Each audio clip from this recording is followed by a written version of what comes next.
always have been. In the ring and in business. 30 years of battles, rising, falling, rebuilding. I've made money, I've lost money, but it wasn't until I created Zapata Systems was I able to really find my way out. But the toughest fight, it wasn't physical. It was watching money walk out the door week after week, whether to vendors charging too much or labor not justifying the revenue. That money stress, it doesn't always stay at work. It follows you home, turns into arguments, cold dinners, and broken peace. And then there's the IRS, back taxes, deadlines, pressure you can't punch your way out of. Zapata Systems shows you what you're really paying. It gives you control, leverage, and savings. This isn't about surviving. It's about winning. You're in a fight. Start acting like it. Zapata Systems. Fight smarter.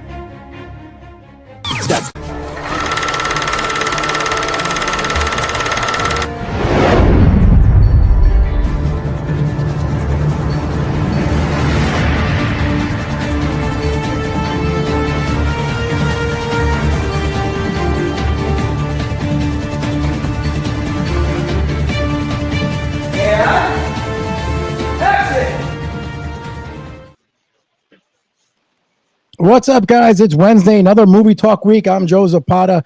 We got a great show for you today. We're going to talk a little bit about Jumanji 3, a little bit Eddie Murphy news, and then who is going to be Kratos. Then we got some trivia, some questions, and a bunch of other things going on. But first, let's introduce the team. Dave DC Caleri. What's up, Dave? What's up, fellas? How you doing? All right. And, of course, the screenwriter, Rob Alvarenga. What's up, Robbie? What's going on, fellas? And if you guys didn't realize, last week we had an unboxing, the DC Unboxed, on the channel. Dave did a great job with the Ghostbusters. It's up there. Guys, go watch it. Leave a comment, like, subscribe, do what you can. It was really great. And Dave's going to be doing more. And then we're going to get Rob to do something, right, Rob? Oh, it's in the works. Trust me, it's in the works. Okay, it's in the works. All right, guys. So let's get started. But first, yesterday, actually, we lost a great actor in Robert Redford. So I want to first bring that up there quickly. Robert Redford, he passed away yesterday, 89 years old. One of the greatest actors of all time, you can consider it. He brought us Sundance, which was great. I mean, he's an Oscar winner, won for directing Ordinary People. I mean, he was just last seen, I think, in Avengers Endgame was the last one he was in. Alexander Pierce. Yes, with Pierce and everything. It was very sad. He passed away. You know, I can't think of a word. Him and Paul Newman, just what a team always were. Butch Cassidy and Sundance Kid. You know, Rob, I'm going to start with you. Maybe, you know, tell me what you think about, you know, Robert Redford, man.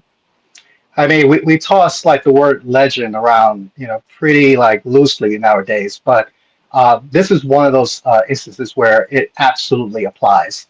Robert Redford is a legend, you know, on screen and off. This guy was, to me, the way I see it, I think a lot of people would agree, is the complete artist. He loved the craft, the art of the acting, filmmaking, you know, behind the scenes, and then of course actually creating avenues for new filmmakers. You know, a lot of filmmakers that we know today went through the Sundance festival circuits. You know, that's where they got noticed. That's where their films, their projects, you know, were actually purchased. And none of that stuff. What we're talking about, maybe like a generation of like quality filmmaking. It just doesn't exist without Robert Redford when you really think about it, because that's how powerful Sundance is. And just the full force of, like, he's just a force of nature, Robert Redford. You heard it when he acted, you heard it when he spoke. He always spoke with purpose, direct. I mean, he just had like and of course his charisma. You know, how can you not like the guy? I mean, this guy, you know, he's a titan in the industry. And I'm not sure people actually understand the gravity of the legend we just lost. So, you know, rest in peace, and his legacy is going to live forever. Yeah. Dave, we lost one of the most iconic, you know, actors around, Robert Redford. Well, what do you think about it? I mean, Rob kind of covered all of it. But I want to say, like, I feel like he was an actor's actor, right? Like, he started in a different, the craft was different when he started and when he was coming up and when he became who we know. And, you know, like you said, Paul Newman, even like Clint Eastwood, like, they're just not like that anymore, which is, I think there's some unfortunateness to that because just the way that people approach the business now is different. I think the way people approach their roles now are different.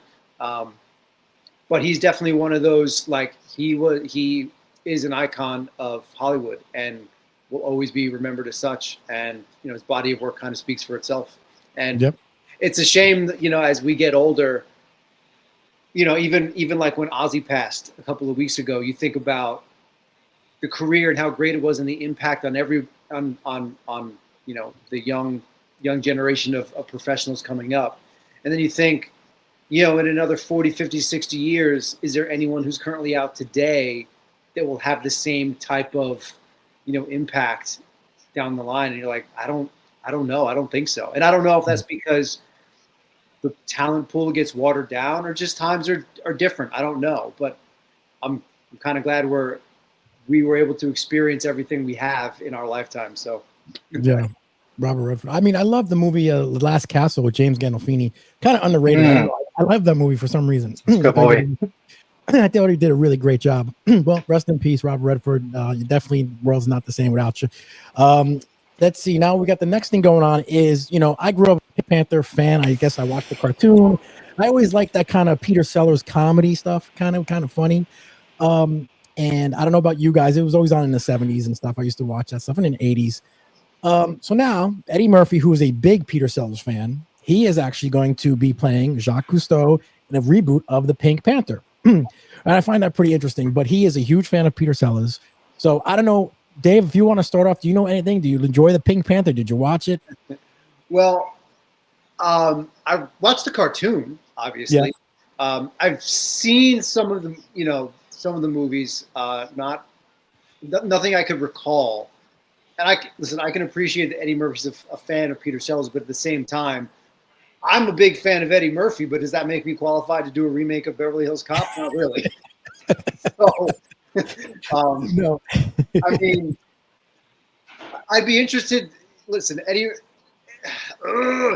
Murphy has done so much good stuff, but we know that the majority of his popularity in his career is built on the stuff he did when he was coming up in the 80s.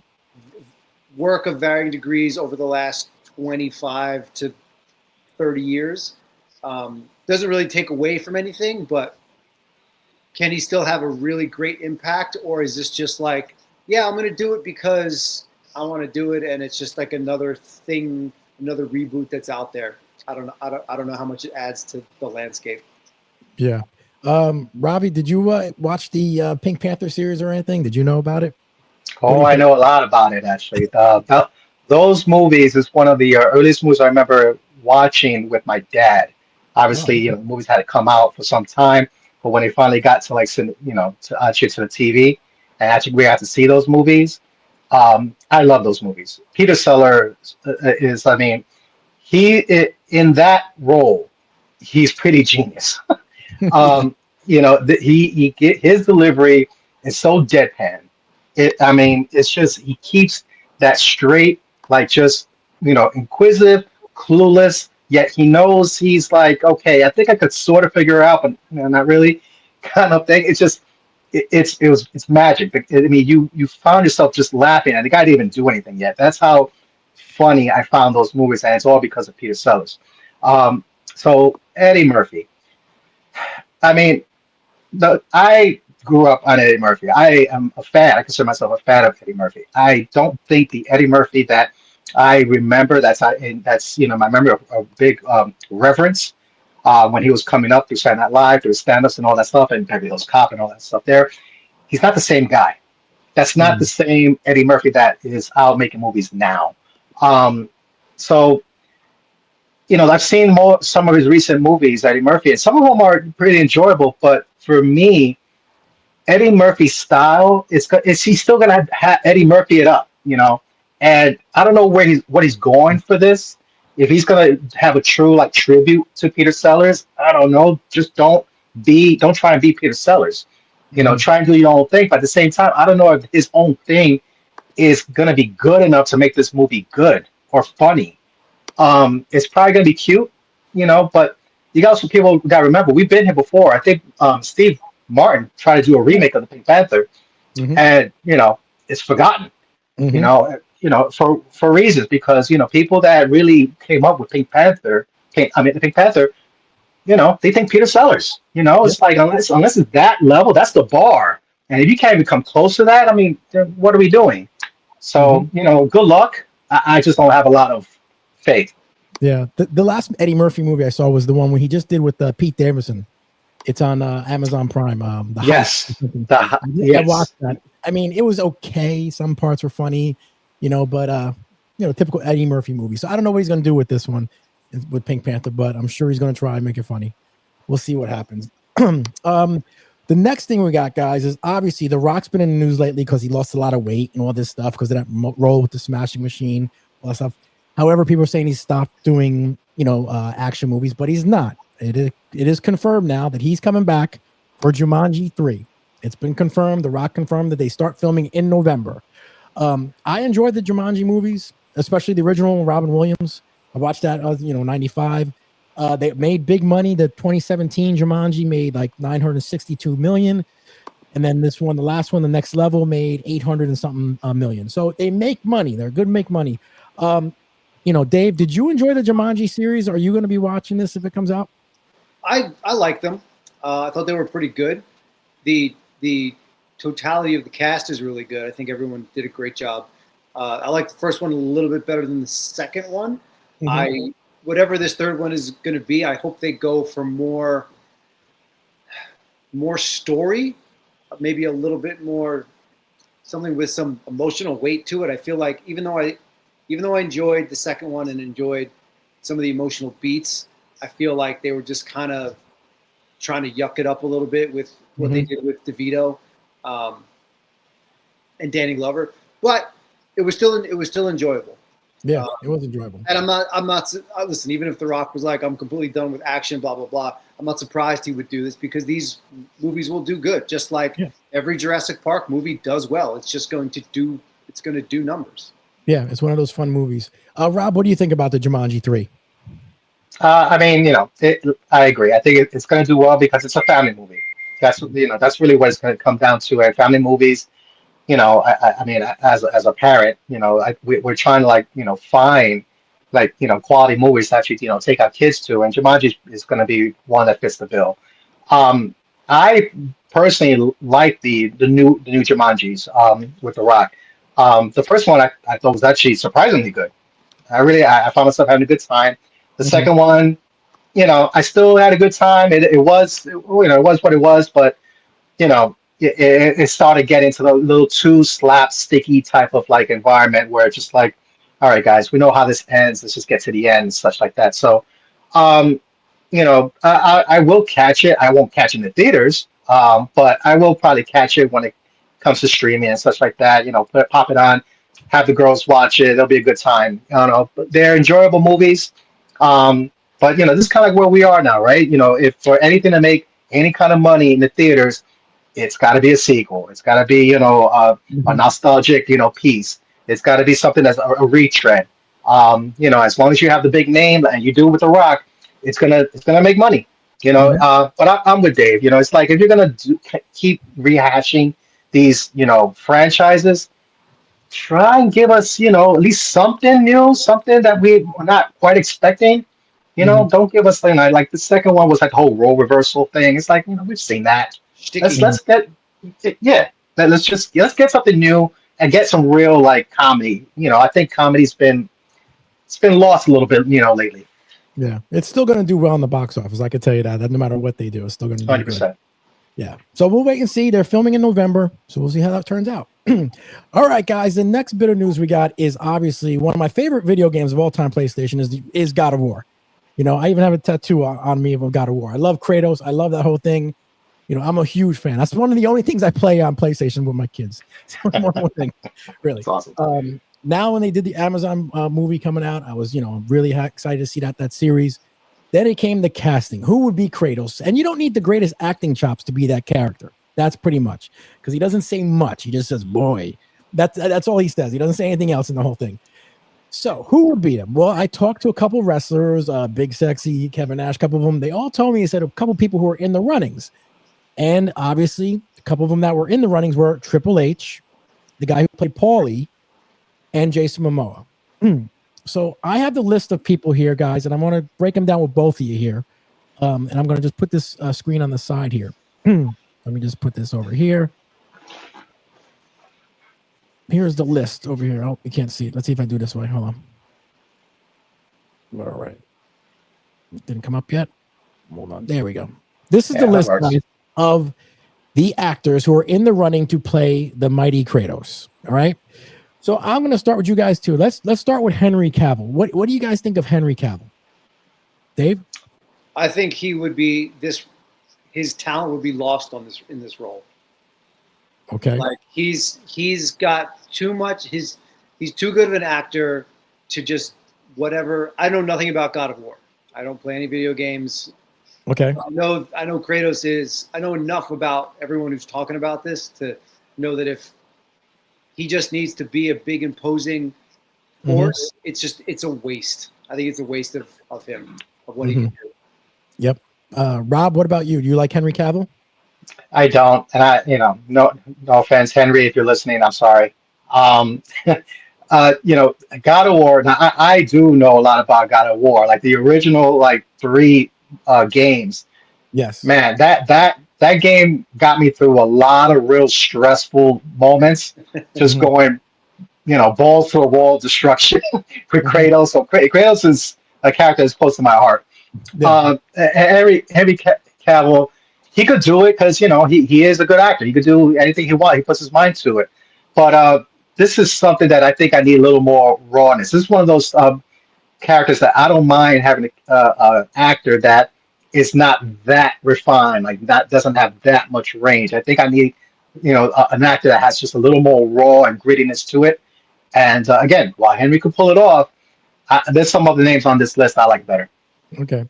Winston Duke, he played M'Baku. And, yeah. I'm not a fan of it. Sorry. Dave, what do you think? M'Baku. I think physically he could pull it off, and I don't know if they're trying. Like I don't know how like 1-to-1 they're trying to make this movie. I think he could pull it off, but at the same time, I think you'd have all the idiot internet racists come out and be like, "What is this?" Yeah. It would just be a train wreck for train wreck's sake. Yep. Rob, Winston Duke? No? Yes? I like him.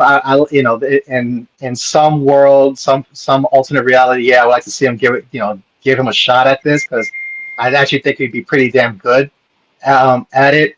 But I don't know. And people, by the way, I know the whole touch on the race thing, whatever. We gotta remember this guy's skin, is bleached white. That's not his original skin.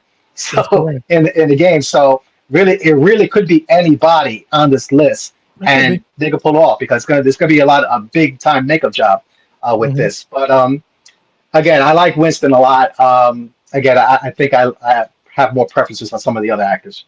Yeah, Joe Manganiello, that's his last name, Manganiello. I forget how it says it, but he would be. I know who he is. He's the one in. He was in a bunch of movies. He was Deathstroke. Yes, Deathstroke. It was Deathstroke. Yes, for sure. He could possibly pull it off. He's got the size, Flash Thompson in the original Spider-Man. That's right. Yep, and he was in that dancing movie. Good.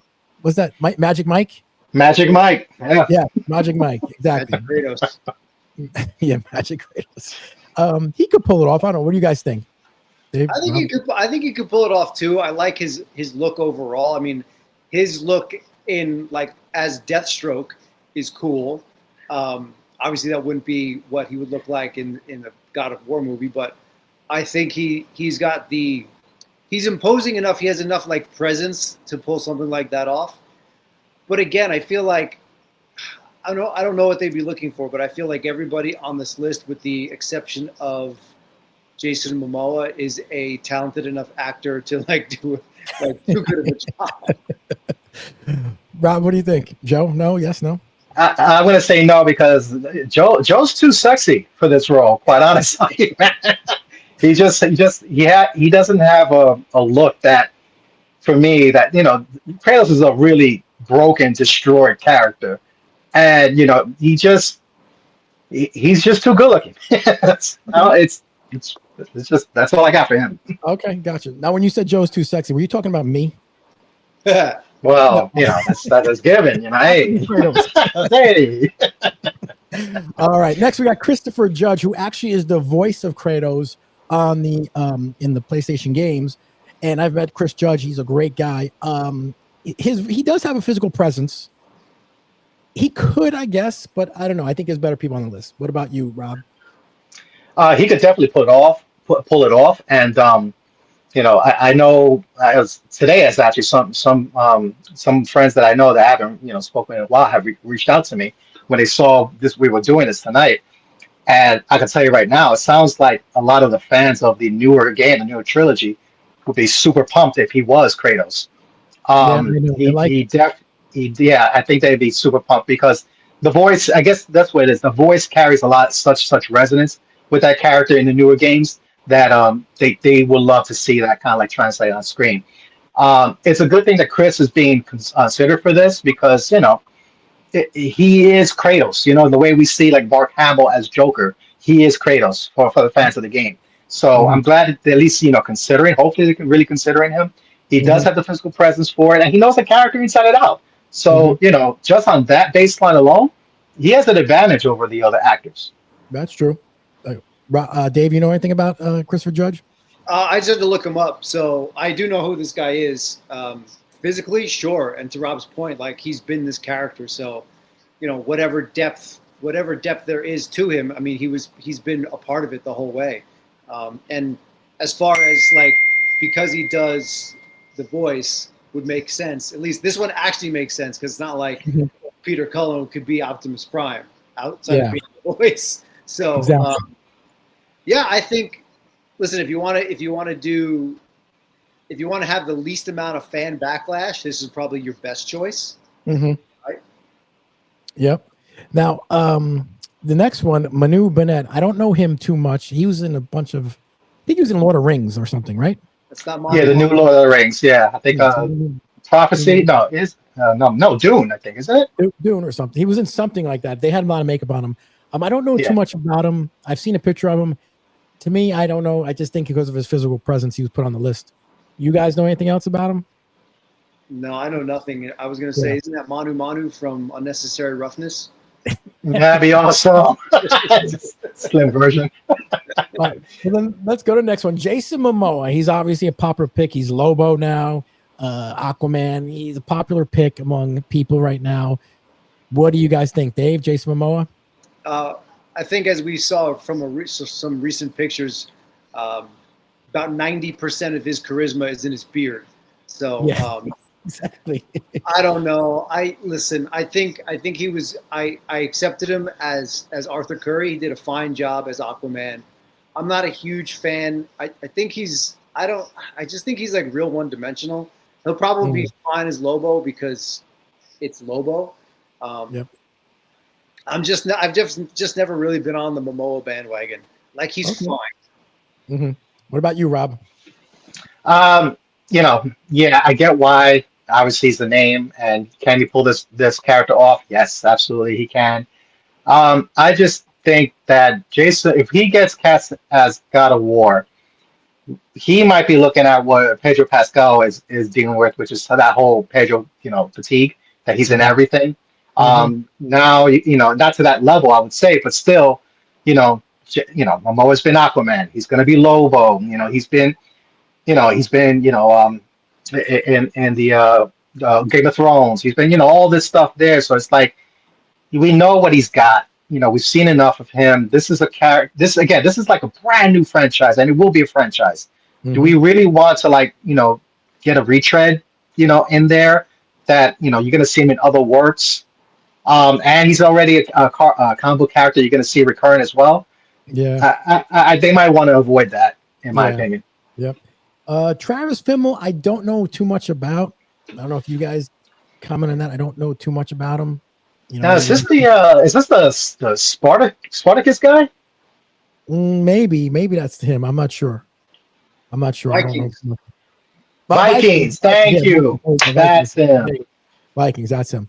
Yeah, I mean, he looked okay. I think he had a little bit of size to him, so maybe that's why. I don't know anything else so much about him. He doesn't look that big. I looked him up. I mean, I don't really watch Vikings. I know enough of it to like, know Yeah, what's going on, but yeah. I don't know. I think he's really low on this, list. He's Okay, got the a next. good look. If they're trying to do, depending on what they do with in post and with CGI, just size him up. You know. Yep.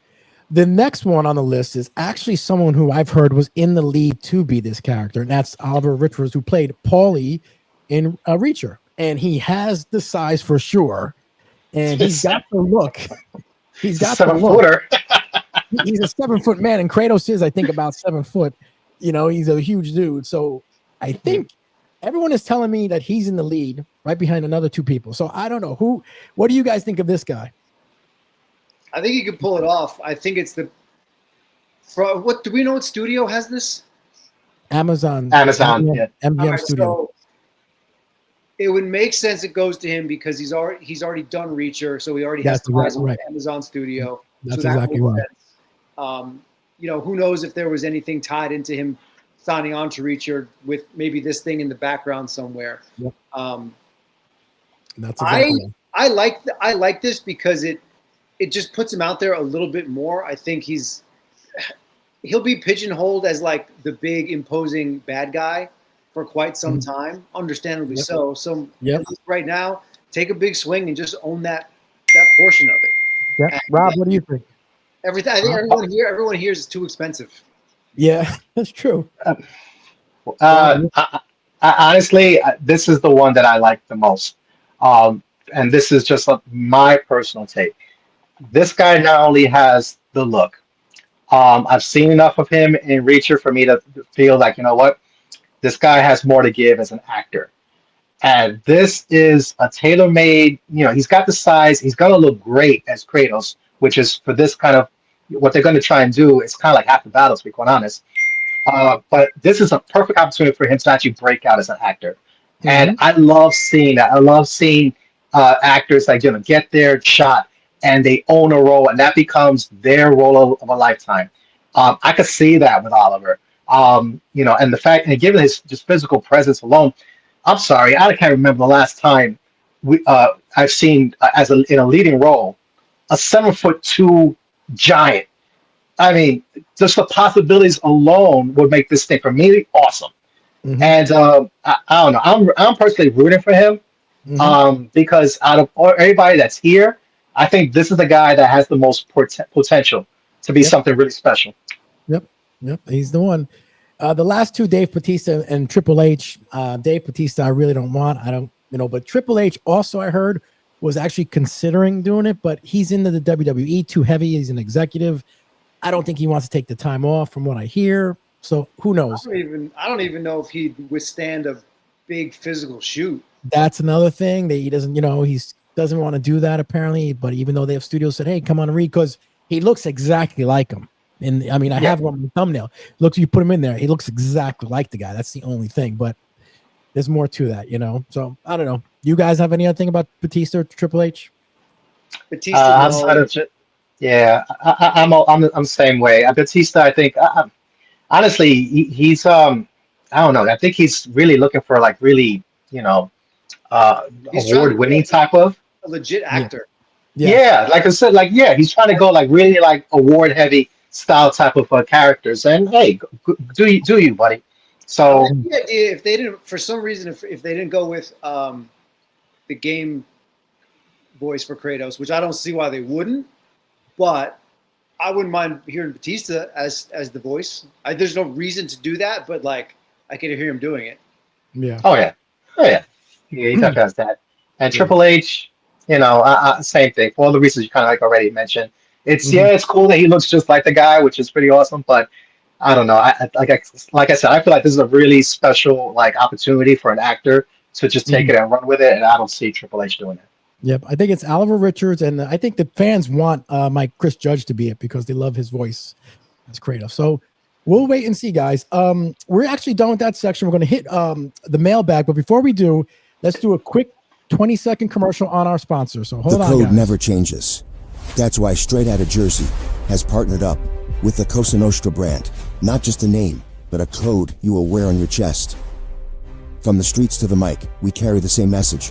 Respect is earned, loyalty is everything, and silence is sacred.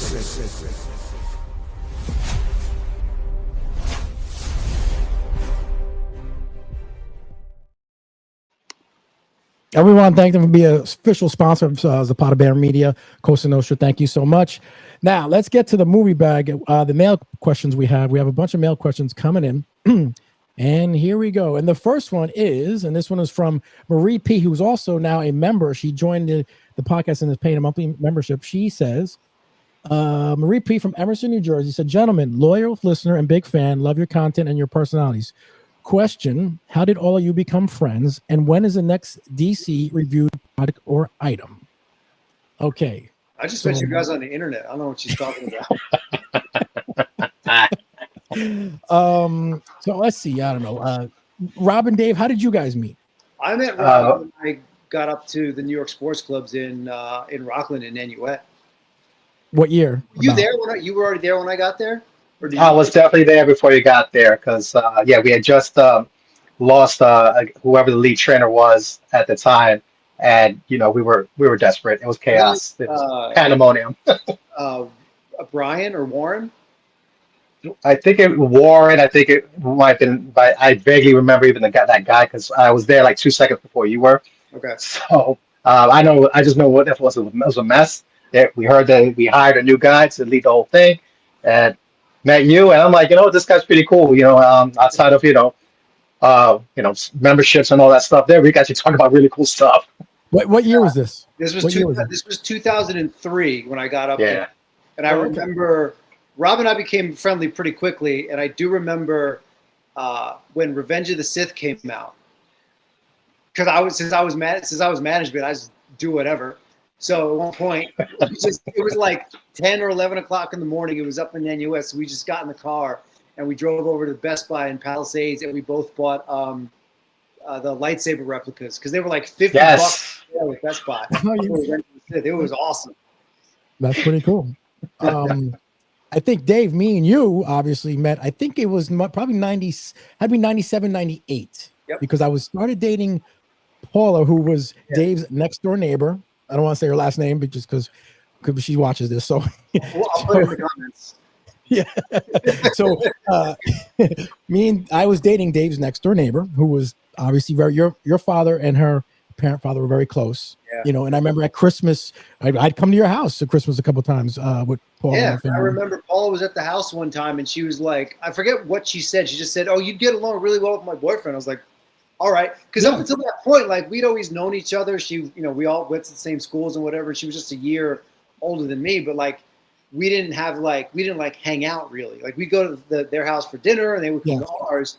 But that was the first time we like kind of integrated ourselves. Yes, and I remember you coming over, we went back and forth because I remember Saving Private Ryan was out one year when I was with the fathers, so watching it. Yeah, and so it was 1998, 97. So that's how we became friends, and I like you better than Paul. So sorry, Paula. She's probably going. Like I said, she watches sometimes, and she texts me or something. I'm like, oh god. But that's how we met. So we know each other about 27 years, maybe. It's a long time. It's a really long time. Yeah, and then we used to work out at Gold's Gym for a while. Yep. With Scott Murphy and all those guys. Yep. Really? And what was his name? The Filipino kid. Ron Jose. Yep, Juan Jose. Yeah, we're just profiling right now. Yeah, all the time. And then Rob, I met Rob through you. Yeah. Recently, so get the show. But that's how we all met. So if you want to know now, when is the next DC reviewed project or item? That's up to Rob. Dave, you tell us. I was like, he's my publicist now? Right here, I have the 1984 Neutrona wand, and that was released earlier this year. Obviously, it's been up there for a minute, so I may do a review on that. And I just reordered a full jumpsuit and all the accessories from a cosplay guy on Etsy. So I may do two separate ones just to give people, just to spread some stuff out and give you guys some more stuff to watch. So probably within the next couple of weeks, the next maybe 2 weeks, I'll have probably something up for everybody. Okay. The next question is Tim from South Jersey. Said, "Hey DC, watch the Ghostbuster unboxing. Love it. Do you have any autographed items from cast?" No, I don't, unfortunately, because I never met any of the cast anywhere. Yes, you did. You met Ernie Hudson with me. Are you sure? I'm pretty sure. The only thing I have it right behind me. I have the picture of us in the jumpsuits back in like 2001 or 2, and you. I think you were there when we met Ernie Hudson. Billy D. Williams. I have a picture of you with Billy D. Williams. Oh, Billy D. Williams. Yes, that's right. Billy D. Williams. Okay, so maybe it was Billy D. Maybe I got the wrong guy mixed up. But I do remember seeing. Yeah, the only autographed things I have are I've got a really cool picture of Kraglin and Yondu from Guardians 1 that my client Steve got me, signed by Rooker and Sean Gunn. Okay, awesome. That's pretty cool. And then he was like, I think he was going to like whatever's Fan Expo out in Chicago like a year or two ago, and I was like, "Who are you gonna have there?" He's like, "Oh, I'm gonna have Rooker and Sean Gunn." I'm like, "Can you get me a picture with both of them in Guardian signed?" He's like, "Don't worry about it." I was like, "All right, great." And I have a signed Transformers 1 poster of the whole cast from the second Transformers. So that's that's the only autograph stuff I have. Both of those are actually from Steve. So okay, that's pretty cool. All right, next one. Greg H. from Hey Screenwriter Rob, is there any particular theme you prefer writing for and return to more often? Oh, that is an excellent question. And yes, there is the theme with this for me, I'm a big fan of like psychological thrillers.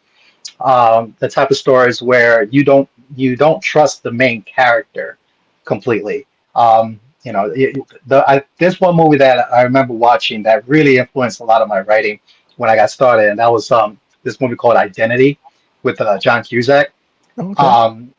That's a super old movie, and so I'm not, what spoiler alert, whatever, but basically you meet all these people, all seem to be meeting up at this one place, and all of a sudden people start disappearing, people start dying in really weird ways, and at the end of the movie you find out that these are all personalities of one person. Oh, wow. All murdering each other so that there's only one left. And those kind of twists, those times of like, you're going through the journey, you don't know what's going on, you don't know who to trust. Those kind of like stories, once I saw that, I'm like, this is great. And I could think so many other things that could use those themes. But basically, so if you talk about theme, it's like really kind of like knowing yourself, knowing who you truly are, even if you don't want to know who that person is. Those kind of things I like playing around with, because I think it resonates, as we grow up, even as we get older, sometimes like really understanding who you really are can be a really scary thing to, go through as a journey. And I love those kind of stories. Okay, that's cool. The next one is Chris T says, "Hey DC, I have the Pulse HasLab Deluxe Ecto. It's over 22 inches long." Wow. Yeah, I saw they did it. The funny thing is, when I was looking at all the products they have, I think that was like $3.99, and depending on the tier, you got the original Ecto, and then you got all the conversion parts to turn it into Ecto 1A for Ghostbusters 2, which is pretty cool. I didn't know it was as big as that. But it was like $3.99, and then the Proton Pack that's coming out in March, it was only $2.99. I was like, the car is more than the pack? That's crazy. But I mean, listen, for all the stuff that we didn't have when we were growing up, like getting into it, the fact that we can have access to these types of things now and across the board for all the different properties, but as adults we can actually afford to buy it. I mean, that's fine. That's pretty cool. That's 22 inches. Wow, that's pretty big. The next one we have here, and this is how I knew this one. Victor from Hackensack, New Jersey says, "I know DC and Jersey Jay-Z from Paramus Gold's Gym around 1999. You guys are getting a fan base. Congrats. Any advice on how to start a podcast for myself?" All right. I don't know. I don't know who this guy is. When he said, sorry, Victor. I don't know. Listen, there was a bunch of guys who had nicknames at the gym. Like, even though Scott was with us, he was always Murph. Yeah, Murph. Yeah. Exactly. Tony was Pecorelli. Yeah. It was Bobby Wananen, but unless he's on parole, I know he's not typing on anything. Blowing up people's spots here. I'm sure Victor knows everybody. Listen, this is like my third or fourth foray into doing podcasts. And I think if there's just something you're passionate about, no matter what it is, just start. Yeah, you don't even have to do it with somebody. Like we're fortunate enough that we're all doing this together. But I know, Joe, you probably started doing this on your own and doing some interviews. So you can, that's what I did. You can do something by yourself. Just start doing it.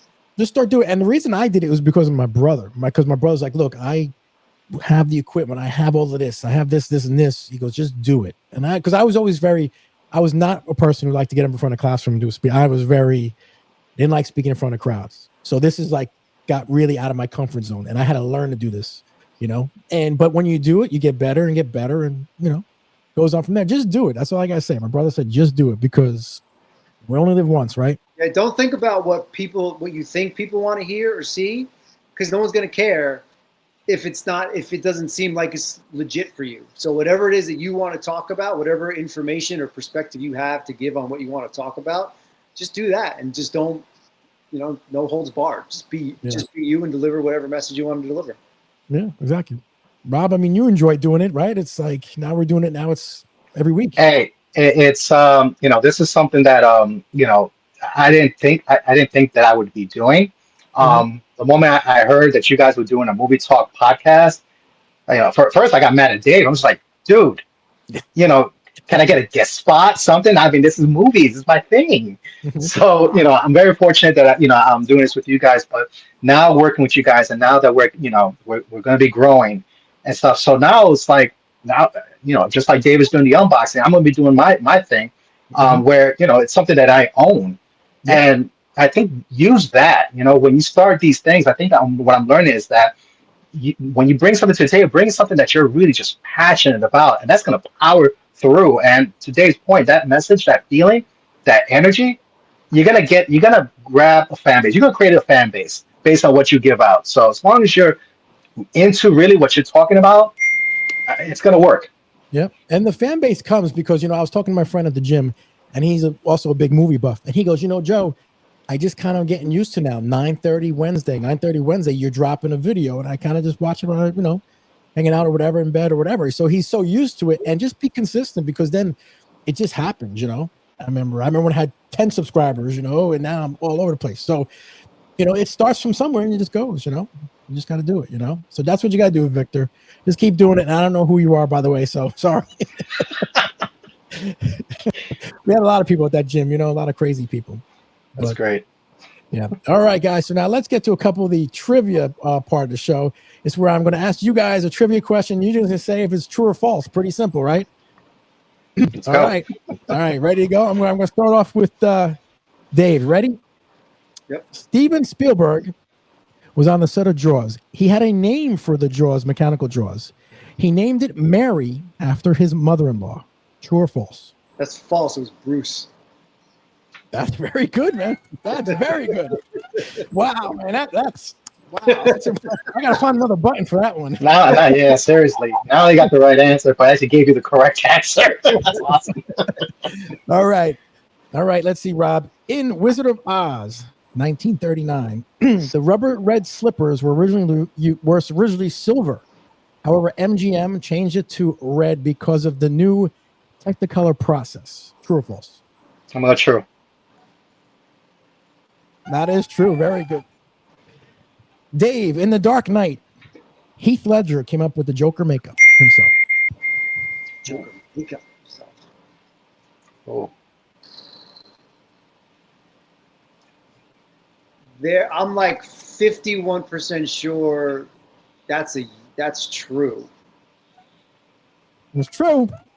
He did come up with that makeup himself. All right, next one, Rob. In Batman Returns, Michelle Pfeiffer is allergic to cats. Oh my God.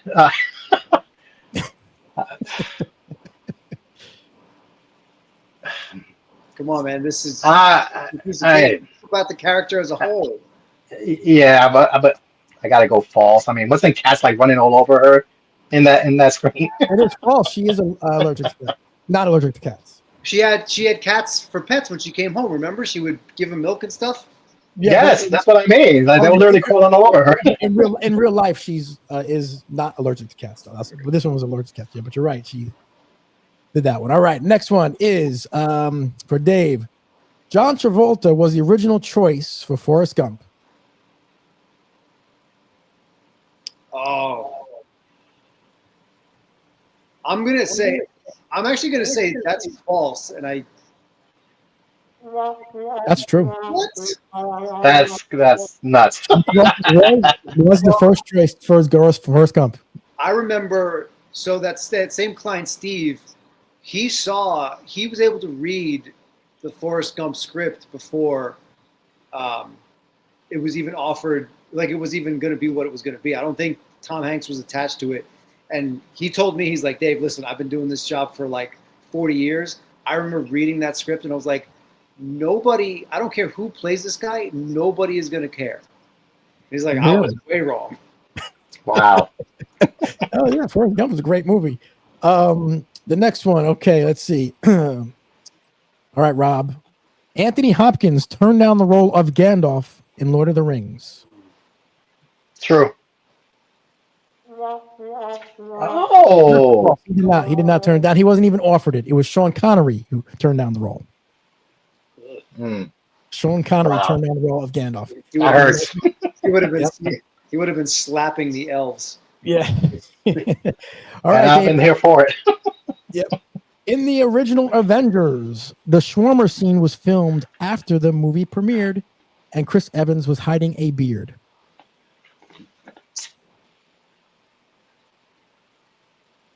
I think it's false. No, that's true. Yeah, it's true. That is true. I know it was filmed after the fact, but I didn't think it was after the premiere. It was after the premiere. Yeah. Yeah, it's pretty wild. Yeah. That's pretty crazy that they put that after premiere. I don't even remember that. That's something they did. All right, another Forrest Gump question for you, Rob. Rob, here you go. Okay. Tom Hanks was not paid for Forrest Gump. Instead, he took a percentage of points. True or false? Tom Hanks is a pretty smart guy. Okay. I'm gonna go with true. That is true.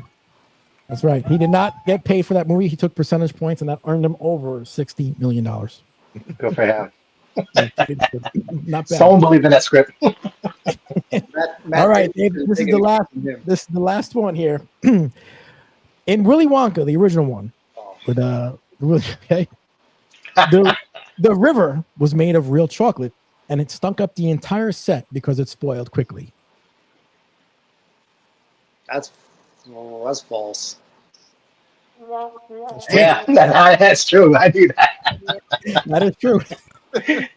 I know we were dumb in the 70s, but that's stupid. I know that's what they did. I just can't imagine how that smelled in there. Just horrible. That's crazy, man. All right, guys. Thank you. We got had a great show. Now, DC, you'll be doing another unboxing probably soon. We'll get that up and let you guys know about that. Rob is still working on some stuff with his the writer's room with Rob, Screen on Rob. That'll be coming soon. So can't watch the Zapata brand and see when it's going to drop. So, guys, thank you so much. I will talk to you guys next week. Bye, guys. You got it, Night. Started from nothing. Jersey streets, we owned it. Jay-Z pumping iron. Body builder coding. Years on the course.